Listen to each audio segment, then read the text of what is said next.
E hoje nós vamos participar da ceia, sem mais delongas.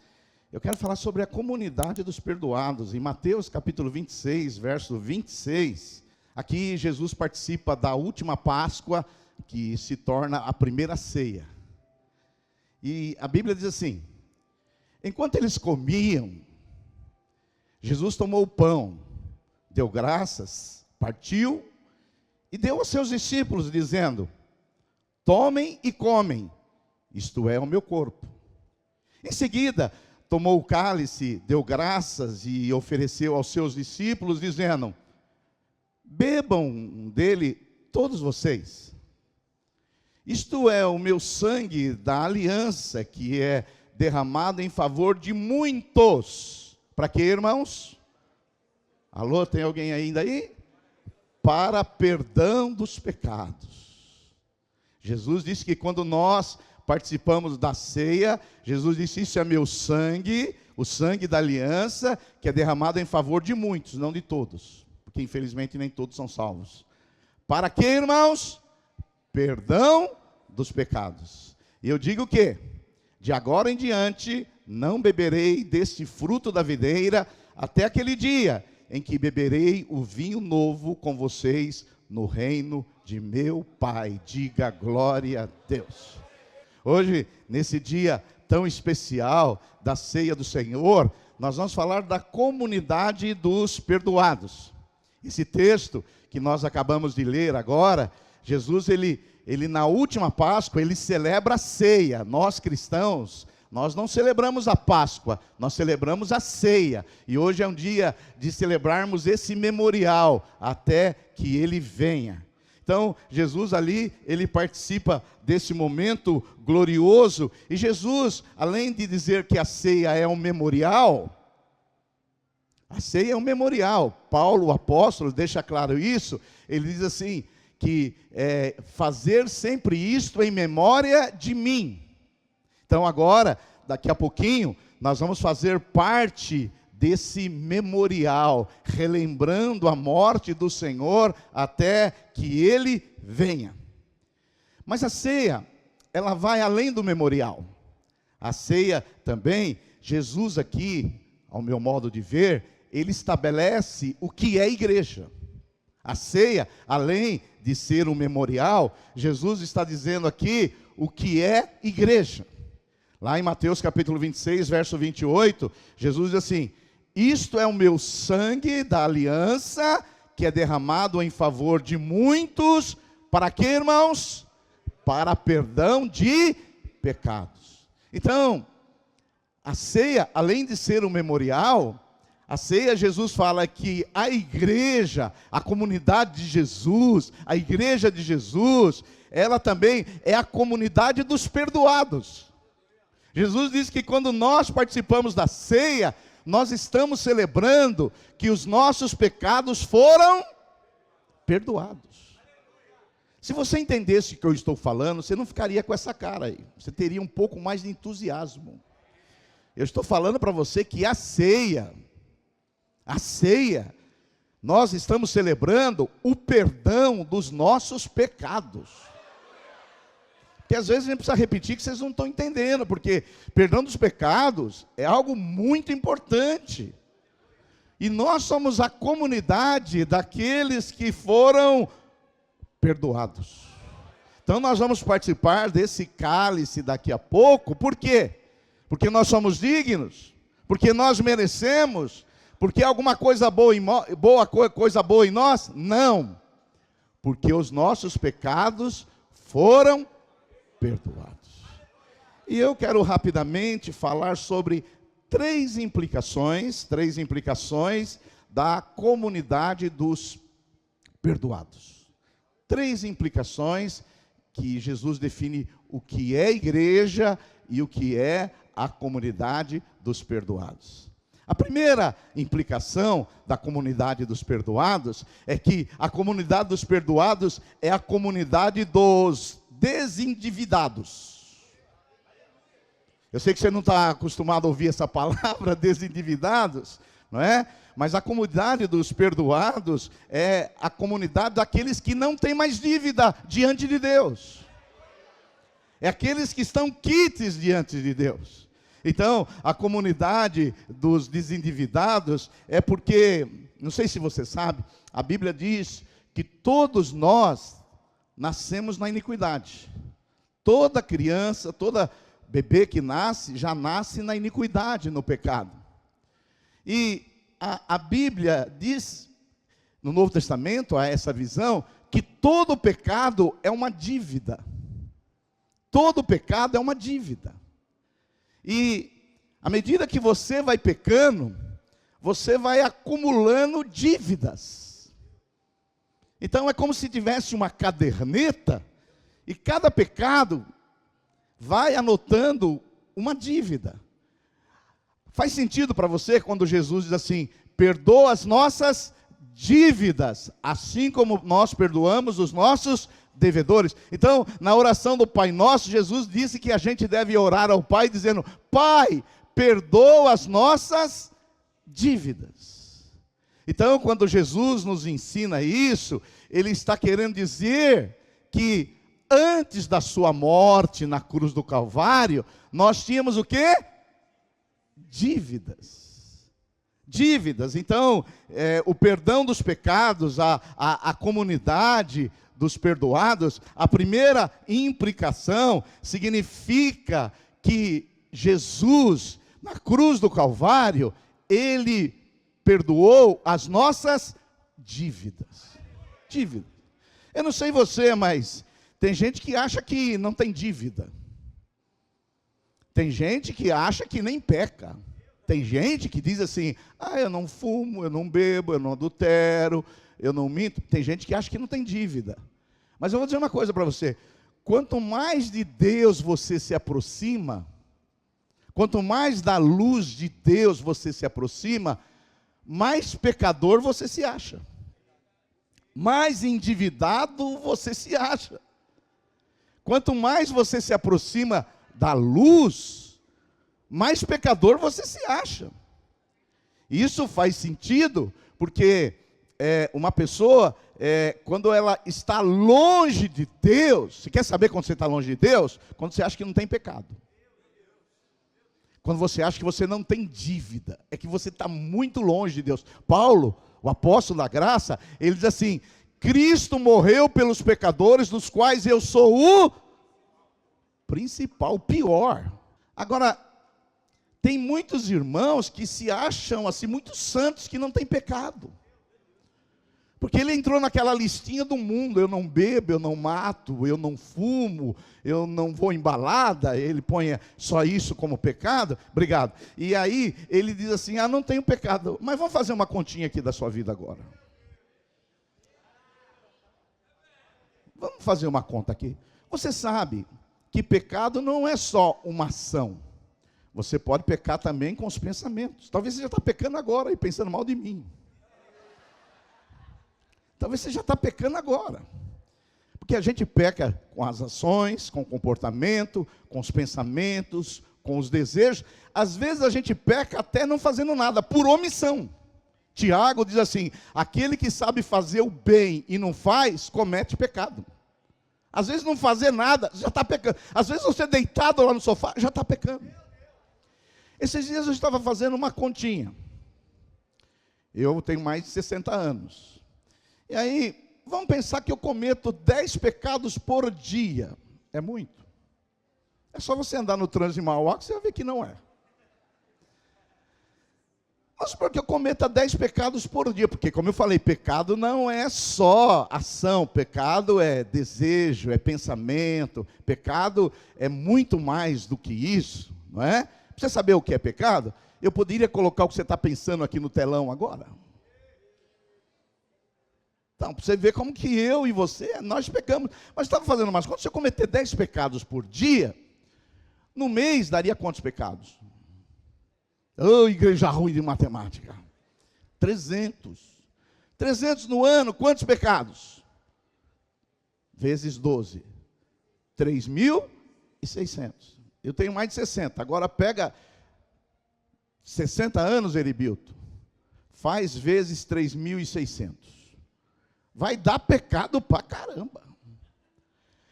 Agora, A Bíblia diz que a igreja de Jesus é a comunidade dos perdoados. Por quê? Jesus diz que quando nós participamos da ceia, nós estamos fazendo um memorial para a remissão, para o perdão dos nossos pecados. Então não importa se você cometeu 3.000 pecados, 10.000, talvez 1 milhão de pecados, não importa. O que importa, sabe o que é? É que na cruz do Calvário, os nossos pecados já foram todos pagos, todos cancelados. Você acha que merece dar um glória a Deus por isso? Aleluia! Por isso que Paulo vai dizer em Colossenses 2,13, Colossenses 2,13, diz assim: quando vocês estavam mortos em pecados, na incircuncisão da sua carne, Deus o vivificou com Cristo, Ele nos perdoou, quantas as transgressões? Todas as transgressões. E olha só o verso 14, que é o mais importante, que diz assim: e cancelou a escrita de dívida, que consistia em ordenança que nos era contrária. Ele as removeu, pregando aonde? Na cruz. Então, se os nossos pecados fossem computados numa caderneta, não sei se você é do tempo da caderneta, eu sou do tempo da caderneta. Alguém aqui é do tempo da caderneta? Eu me lembro que meu pai, ele pagava a caderneta e carimbava, e depois a gente começava uma nova caderneta. Alguém, os mais velhos lembram, os mais novos agora paga só com cartão de débito, né? Mas antigamente a gente comprava as coisas com uma caderneta e ia anotando. E no fim do mês, que recebia o pagamento, o comerciante ia lá, se você pagava obviamente, ele falava assim: está pago, está quitado, a dívida foi paga, agora você pode comprar tudo de novo. Eu vim dizer para você hoje que a comunidade dos perdoados é a comunidade dos desendividados, que a caderneta na cruz do Calvário foi paga e todos os nossos pecados foram pagos na cruz do Calvário, e isso merecia um glória a Deus. Eu fico imaginando como que tem pessoas que não entenderam que o escrito da dívida nossa foi totalmente pago. A nossa dívida foi paga. Então, a comunidade dos perdoados é a comunidade dos desendividados, que não tem mais dívidas. Por isso que, quando Jesus, ele entra na sinagoga lá em Jerusalém, e quando Jesus entra na sinagoga e dá um livro de Isaías para ele ler, ele abriu em Isaías capítulo 61, e lá em Isaías capítulo 61, Jesus agora ele lê, que está escrito no nosso Evangelho de Marcos. Jesus agora pega o livro de Isaías e ele diz assim, olha só: o Espírito do Senhor Deus está sobre mim, porque Ele me ungiu para pregar boas novas aos pobres. E a Bíblia vai dizer assim, verso 19, Lucas 4:19, e a proclamar o ano aceitável ao Senhor. Algumas traduções vão dizer assim, o ano da graça do nosso Senhor. Esses dias eu estava estudando esse texto e eu descobri uma coisa que eu não sabia. Quando Jesus diz assim, eu vim, o Espírito do Senhor está sobre mim, e o Senhor me ungiu para pregar boas novas aos quebrantados de coração, e proclamar libertação aos cativos, e pôr em liberdade aos algemados, e proclamar o ano aceitável do Senhor, significa, ele veio proclamar o ano do jubileu. O ano do jubileu. Quando Jesus está dizendo assim, eu vim proclamar o ano aceitável ao Senhor, ele está dizendo assim, eu estou proclamando o ano do jubileu. E eu vou explicar para você o que é o ano do jubileu. O ano do jubileu era o 50º ano. A cada ciclo de 7 anos, Israel, na época que era a teocracia, eles celebravam o ano do jubileu. Naquela época, quando alguém contraía uma dívida que não poderia pagar, o credor, ele tinha autoridade e o direito de confiscar todas as posses, todas as terras, inclusive tomar a esposa e os filhos do devedor. Porém, no ano do jubileu, depois de 7 ciclos de 7 anos, no 50º ano, todas as dívidas elas eram canceladas. Todos os escravos eram postos em liberdade, todas as propriedades voltavam aos seus proprietários e todas as dívidas eram canceladas. E se o devedor não tivesse vivo, suas propriedades voltavam aos seus filhos ou à sua descendência. Jesus, em outras palavras, vou traduzir para você, quando a palavra do Senhor diz assim: o Espírito do Senhor está sobre mim, e Ele veio pregar aos quebrantados, aos pobres, e pôr em liberdade aos algemados. Quando Ele diz assim, Ele veio pregar o ano do jubileu, o ano onde todas as dívidas seriam canceladas. Não é maravilhoso que Jesus está dizendo isso? Seria bom que tivesse o ano do jubileu agora, né? E todas as dívidas fossem canceladas. Então, a comunidade dos perdoados, deixa eu falar para você, é a comunidade daqueles que as suas dívidas foram canceladas. Eu vim dizer para você aqui no dia de ceia, você não deve mais nada para Deus. Todos os seus pecados já foram pagos ali na cruz do Calvário. E se você quiser dar um glória a Deus aí, foram cancelados. É por isso que nós podemos participar da ceia, porque as nossas dívidas já foram canceladas. Não há condenação mais. Não há nada que Deus vai cobrar de você, porque Jesus já carimbou a caderneta dizendo: já está quitado, tetelestai, já está consumado, já está pago, eu já paguei, nenhuma condenação há mais sobre a sua vida, em nome de Jesus Cristo. Não é maravilhoso saber que eu não devo mais nada para Deus? Não é maravilhoso saber que ninguém pode me acusar mais de nada? Não é maravilhoso saber que eu não tenho que fazer mais nada para agradar a Deus? Que minhas dívidas já foram todas pagas.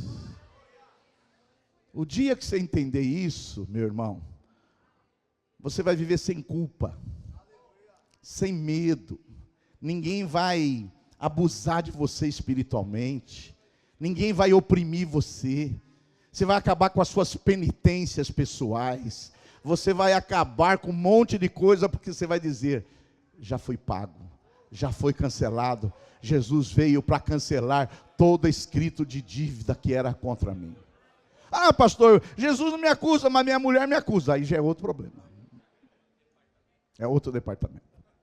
A segunda coisa que significa a comunidade dos perdoados, porque participar da ceia, Jesus está dizendo, esse sangue é para a remissão dos pecados, esse sangue é para o pagamento da dívida, esse sangue é para que vocês estejam quitados diante de Deus. A segunda coisa que Jesus nos ensina com relação à comunidade dos perdoados, é que a comunidade dos perdoados é a comunidade das pessoas livres. Pessoas livres. O ano do jubileu, que Jesus veio pregar, que Jesus veio anunciar, que Jesus veio dizer, eu vim pregar o ano aceitável ao Senhor, o ano do jubileu, além do cancelamento das dívidas, as pessoas que estavam escravas, elas eram colocadas em liberdade, a não ser aquelas que não queriam. Tinha servo que era tão grato ao seu senhor, que ele mandava furar a sua orelha, porque ele queria ser um escravo da orelha furada. Mas a segunda implicação da comunidade dos perdoados, além do cancelamento da dívida, é a comunidade das pessoas livres, porque Jesus veio pregar a liberdade. O ano do jubileu veio anunciar que nós não temos mais dívidas, mas o ano do jubileu também veio trazer liberdade. Eu sei que as pessoas aí fora dizem que crente não pode fazer nada. Ah, crente não pode dançar. Ah, crente não pode fumar. Ah, crente não pode beber. Crente... Não, na verdade, não é que não pode. Paulo vai dizer que todas as coisas são lícitas. Não é que eles podem e eu não posso. É que eles querem e eu não quero. Não é que você pode encher a cara e eu não posso. É que eu não quero encher a cara. Não é que você pode fumar e eu não posso fumar. É que eu não quero pegar um câncer no pulmão. Não é que eles podem adulterar e eu não posso. Não, é porque eu tenho uma aliança com uma pessoa e vou viver sempre com ela em aliança. Não é que eles podem. Agora, nós somos o povo mais livre que existe. Porque nós podemos, mas nós não queremos. Aleluia! Então, a igreja é a comunidade do povo livre. Levanta a sua mão e diga assim: eu sou livre. Eu sou livre. Sou livre. Você é livre do pecado, você é livre do diabo, você é livre das obras da carne. Você é uma pessoa livre. Agora, o problema é quando a pessoa não consegue viver sem o senso da dívida. Porque tem pessoas que a dívida dela já foi cancelada, mas ela vive com aquele senso que ainda deve. Eu acho que esse senso de achar que ainda deve é pior do que ter dívida. Porque se viver com dívida é uma dimensão de escravidão, viver com senso de dívida talvez seja uma escravidão ainda pior. Porque é péssimo dever. Alguém deve aqui? É péssimo dever. Mas pior não é dever. Pior é viver não devendo, mas vivendo como se devesse. Viver com senso de dívida, talvez é a escravidão pior que existe. É péssimo não dever e viver como se devesse. Eu vou falar uma coisa para você: os evangélicos, de uma maneira geral, eles vivem como se devesse. Então eles oram para pagar a dívida. Eles jejuam para pagar a dívida. Alguns vieram no culto hoje, porque pecaram tanto durante a semana, que eles vieram aqui pagar a dívida. Vou ouvir aquele pastor lá quase 1 hora, mas vou pagar minha dívida hoje. Pior do que dever é viver como você devesse. Eu não sei se você já ouviu lá em Lucas capítulo 18, lá tem a parábola do credor. Lá em Lucas 18, Jesus ele conta a história de um homem que devia 6.000 denários. 6.000 denários, convertendo para reais hoje, seria 15 bilhões de reais. O cara devia muito, hein? E aí, esse credor, ele mandou chamar o devedor. E anunciou o devedor o escrito de dívida: você me deve 15 bilhões de reais. Mas como que o cara ia pagar 15 bilhões de reais? Já pensou se alguém chega para mim, Heribilto, e fala assim: cara, você deve 15 bilhões de reais. Eu estou frito. Agora, e esse credor, ele chama o devedor e fala: paga porque você me deve. Você me deve 15 bilhões de reais. O credor, num primeiro momento, ele é sem compaixão. Mas, num segundo momento, ele tem compaixão, porque o homem diz assim: tem paciência comigo que eu te pagarei. Mas você acha que é possível pagar 15 bilhões de reais? Não é possível. Então, uma coisa que ecoa nessa parábola, e talvez ecoa aí no seu interior, no seu coração, é que você ainda acha que deve, por isso que você não vive livre. E aí, você sempre anda com Deus assim: olha a sua postura com Deus. Você acha que deve, mas você não deve. Mas pior que dever, é viver com senso que deve. E aí, quando você faz alguma coisa errada, o que você faz? Tem paciência comigo que eu te pagarei. Tem paciência comigo. Filho, você nunca vai pagar. Eu quero dizer para você que hoje é dia de ceia. Eu vim dizer para você, alto bom som, que você nunca conseguiria pagar, porque a sua dívida já foi paga pelo sangue de Jesus Cristo. Diga glória a Deus. Então, você agora é livre. Você não tem mais dívida e você é livre. E tem muitas pessoas que vivem esse dilema. Tem paciência comigo, Senhor. Tem paciência comigo que eu vou orar mais. Tem paciência comigo que eu vou ser mais consagrado. Ou seja, ele não deve, porque já foi pago, mas ele vive como se devesse. Por isso que ele não consegue viver livremente. E aí, sempre tem uma voz dizendo, você deve. Você não pode ser tão feliz assim. Ontem nós tivemos um dia tão agradável lá na chácara, não foi? Mas tem gente que estava lá e falou, está agradável, mas eu devo. Eu devo. Essa felicidade vai demorar, essa felicidade aqui vai demorar umas 3 horas, mas daqui a pouco eu volto naquela minha vidinha de culpa, de medo, de opressão, porque eu não mereço ser feliz, porque eu devo. Aí, a sua mulher olha para você e fala, por que você está tão feliz assim? Você deve.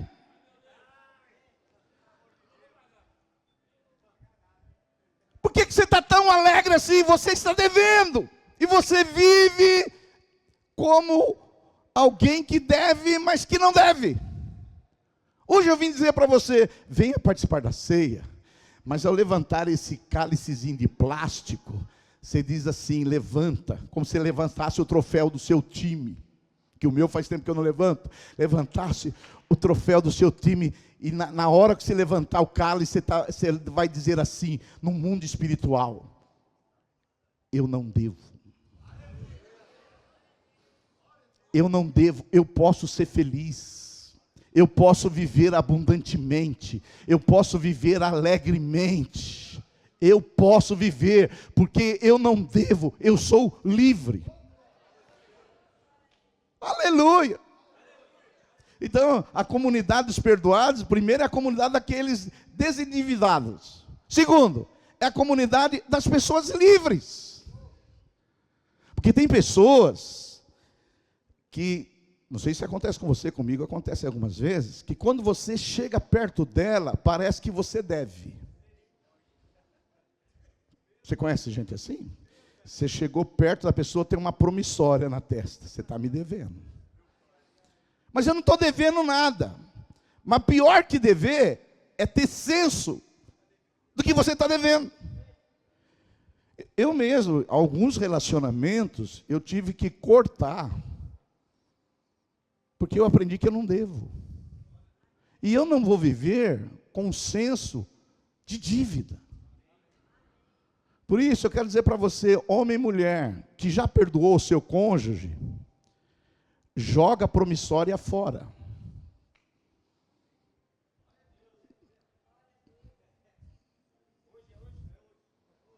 Porque se você tem uma promissória escondidinha lá no criado mudo, toda vez que vocês brigarem, um dos cônjuges vai lá buscar, debaixo do travesseiro? Tem também debaixo do travesseiro? Olha, irmão, vou falar para você, eu jamais conseguiria conviver com uma pessoa que acha que eu estou devendo. Esses dias eu estava vendo um jornalista esportivo, que eu gosto de assistir programa de esporte. Todo esportista gosta de assistir programa de esportes. Alguém aqui gosta de programa de esportes? Só eu e mais meia dúzia. Sou outro, não sei o que assiste, né? Mas vamos lá. E eu vi um jornalista que eu admiro, ele dizendo que ele não trabalha com outro jornalista, porque o outro jornalista, eles fizeram um trabalho juntos, e o outro jornalista deu um trabalho para ele fazer, e ele acha que fez um favor para ele. Filho, a pessoa arrumou um emprego para você, não é que agora você vai dever para ela a vida inteira. Ela te arrumou um emprego, você é grato, um coração agradecido, obrigado, você arrumou um emprego, agora vai ter uma promissória na testa o tempo todo. Você me deve, hein? Lembra? Você não vai pagar o almoço essa semana? Você me deve. Você não vai fazer aquilo para mim? Você me deve. Fala que eu fiz por você, meu irmão. Tem gente que é assim. Só porque ele te levou para o encontro, você me deve. Hoje nós tivemos aqui os nossos irmãos que receberam o certificado do batismo, mas eu quero dizer para vocês, vocês não devem nada para essa igreja. Vocês são livres. Vocês são livres. Ah, eu tenho uma dívida com tal pessoa. Não, você não tem dívida nenhuma. A sua dívida já foi paga na cruz do Calvário, quando Jesus derramou o seu sangue. Agora, se você não entender que você não deve, e nem deve viver com esse senso de quem deve, você não vai conseguir ser feliz. Por quê? Você num sábado vai sair com a sua mulher para comer uma pizza de mussarela, e o seu filho vai falar, você deve. Você não podia comer essa pizza de mussarela. Aí você não consegue ser feliz. E quando você está sendo feliz, aquele período de contentamento, de alegria, você vai falar, eu estou aqui, mas eu devo. Alguma coisa daqui a pouco vai acontecer na minha vida, porque eu devo.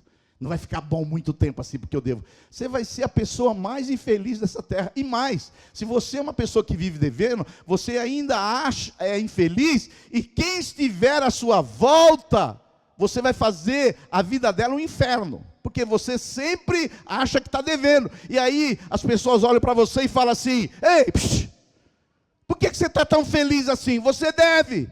E você fala, eu não devo nada. Jesus já pagou por todos os meus pecados na cruz do Calvário. Dá um glória a Deus.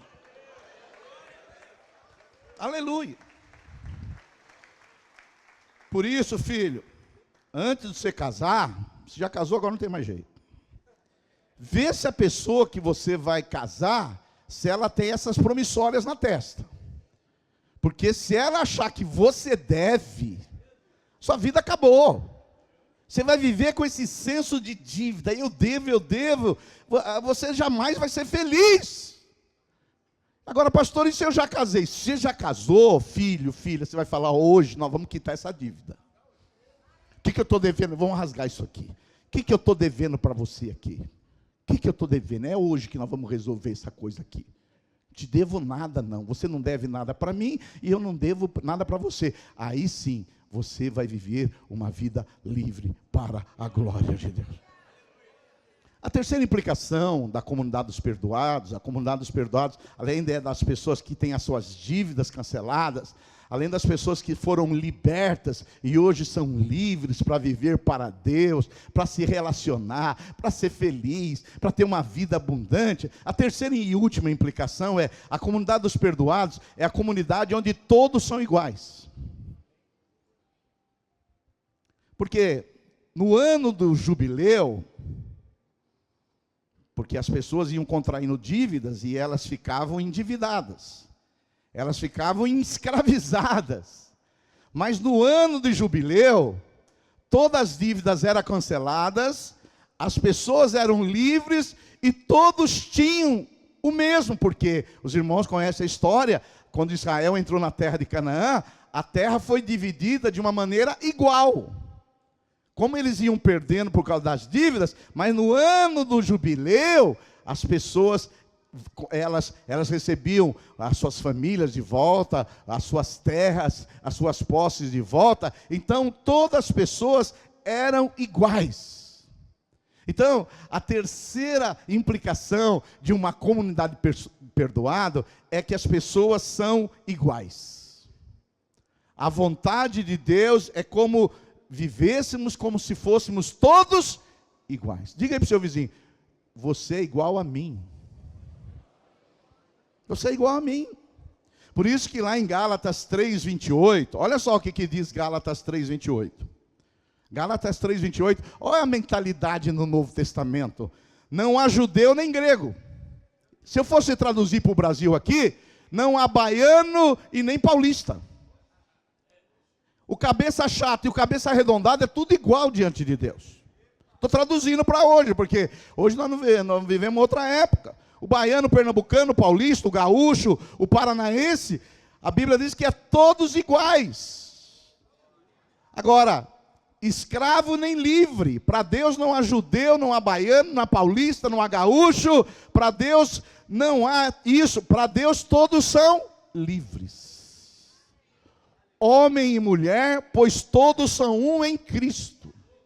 Você veja bem, hoje há um forte movimento para que as mulheres ganhem igual ao homem, sim ou não? Vocês acham que a mulher deve ganhar igual ao homem? Sim, eu também acho. Mas eu esperava mais entusiasmo, um sim assim, mais, sabe?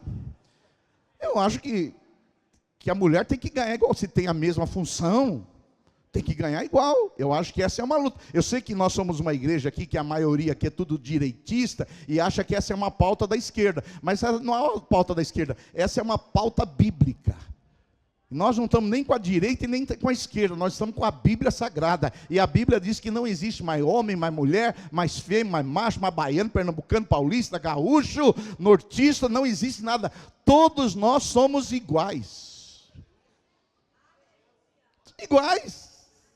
Eu estive pregando lá agora, lá em Natal, no Rio Grande do Norte, eles estão nos assistindo agora, e no fim eles sabem que eu gosto de futebol. Não só gosto, jogo. Não só jogo bem. E aí, na segunda-feira, eles falaram: pastor, nós alugamos um futebol society, você jogaria conosco? Porque nunca nenhum pastor jogou bola aqui conosco. Falei, nós somos iguais. Nós somos iguais. Eles ficaram, vocês não sabem, estão nos assistindo agora. Eles ficaram emocionados porque um pastor estava jogando bola com as ovelhas. Porque tem pastor? Estrela. Tem pastor? Eu tenho um amigo pastor, sabe o que ele fala? Eu condeno essa fala dele. Ele fala que o pastor é o melhor membro da igreja. Por quê? Ele não se acha igual. Ele se acha melhor. Mas deixa eu falar para você, aqui não tem ninguém melhor que o outro, não. Por isso que nós não colocamos as cadeiras aqui na frente. Pastor, mas você está aqui na frente, eu estou aqui na frente porque alguém tem que pregar. Ah, mas você está mais alto, eu estou mais alto porque eu preciso ver você. Se eu ficar aqui, você não vai me enxergar. Mas todos nós aqui somos iguais diante de Deus. Não existe ninguém maior. Você que foi batizado ontem, você que foi batizado ontem, eu quero dizer que diante de Deus nós somos iguais. Nós somos iguais. E nessa igreja aqui, deixa eu falar, não existe gente superior. O líder de célula não é superior, o discipulador não é superior, o obreiro não é superior, o pastor não é discipulador. Aqui é todo mundo igual. E o dia que você achar que não está sendo igual, você vem falar com a gente. Porque o líder, quando ele acha que é melhor que os outros, ele é um líder narcisista. Narcisista, você sabe que vem de Narcísio. Narcísio olhava para o espelho e dizia assim: ninguém é como eu. E alguns líderes aqui ainda são assim. Ele olha para o espelho e fala: ninguém é como eu. Ele vem para essa igreja e ele fala assim: ninguém é especial como eu. Ninguém é tão lúcido como eu. Ninguém é tão equilibrado como eu. Ninguém tem uma opinião adequada como eu. E ele sempre olha os outros por cima. Tem umas ainda que põem o sapato salto alto para ficar assim, ó.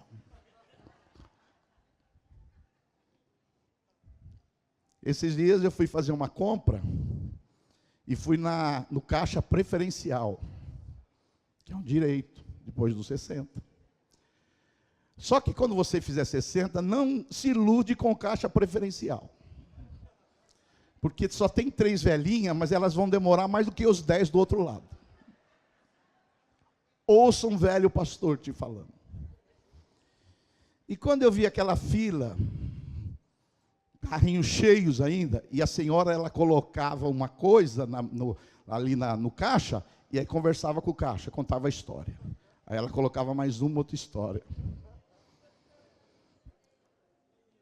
Eu falei, Senhor, eu sou do Espírito Santo. O Espírito Santo tem que manifestar o fruto dele em mim. Eu não estou aguentando, mas eu estou com vontade de pegar esse carrinho aqui, jogar em cima dessa mulherada e sair correndo. O Espírito Santo falou comigo, sabe por que você tem essas vontades, Silvio Galli? Porque você acha que você é melhor que aquelas velhinhas. Mas você é igual a ela. Você não é melhor que ela. Está todo mundo esperando e você tem que esperar também. Então deixa eu falar para você. Se você tem muita impaciência na fila, é porque você se acha melhor. Porque os outros têm tempo para perder lá na fila. Mas você não tem, porque você é muito importante. Deixa eu falar uma coisa para você. Quanto mais você for sentir-se perdoado e livre, mais você vai olhar para os outros como igual. Esses dias eu tive uma experiência que eu nunca tinha tido. Eu estava andando na rua, aqui na Barão, gosto de andar. O Espírito Santo, aí você pode duvidar que é o Espírito Santo, mas é uma crença minha. Cada um anda com as suas crenças.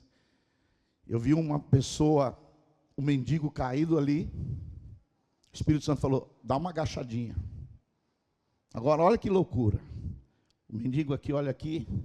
O Espírito Santo falou para mim, Silvio Galli, se não fosse a minha graça, a história desse mendigo poderia ser a sua história. Você só é o que é por causa da minha graça. Quando você é uma pessoa que entendeu que todos são iguais, você trata o pastor, o pessoal da limpeza, as pessoas que fazem aquelas coisas que nós achamos que não tem valor, igual. Se você vai trabalhar na sua empresa e trata o seu chefe diferente da pessoa da limpeza, é que você é um narcisista. Você é um arrogante. Mas o Espírito Santo quer quebrar você.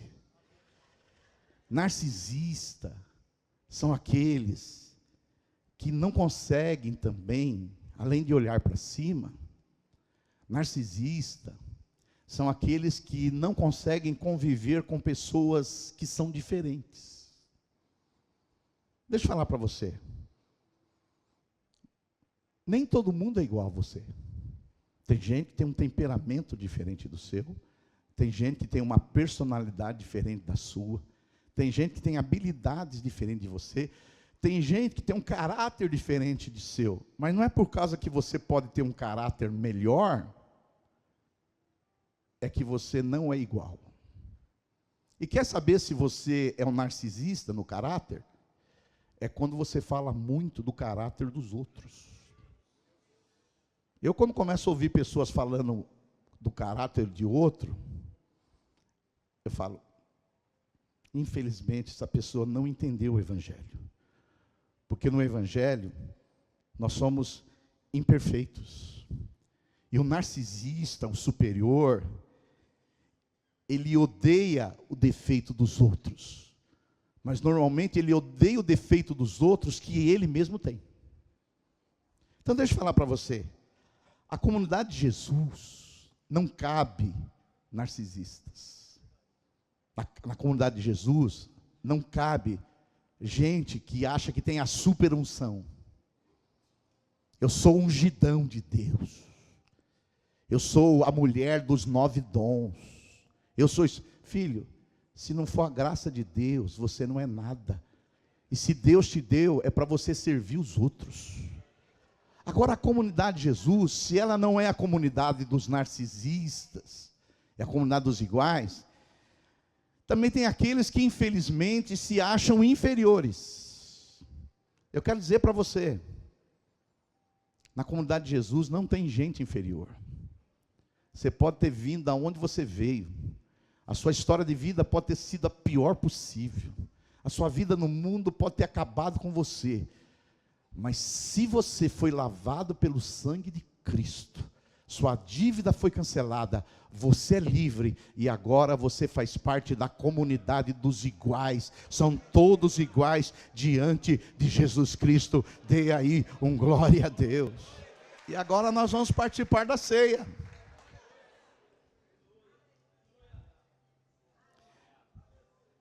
Mas a ceia, além de ser um memorial, a gente tem que levantar esse copinho plástico como se levantasse uma taça de ser campeão. O pastor Evânio parece que estava me contando ontem que está levantando muitas taças. Ele joga no cinquentão e eu jogo no sessentão. Precisam criar agora o setentão daqui a pouco. Acabou, aí já é pé na cova e acabou tudo. Mas quem pratica esporte sabe o que é levantar uma taça, pastor Evânio. Sabe o que é se sacrificar, pagar um preço, treinar, fazer condicionamento físico, esmurrar o próprio corpo e aí levantar uma taça. Na hora que você for participar da ceia, a sua alegria deve ser maior do que levantar qualquer taça. Você está levantando a taça, o cálice, que a sua dívida foi paga. Você está levantando a taça que agora você é livre. Não há mais acusação contra você. E você está levantando a taça que você agora faz parte da comunidade dos iguais. Somos todos iguais, servindo a Deus para a glória dele. Um dia, nele, em Cristo, seremos tudo nele, que é o cabeça da igreja. Fica de pé.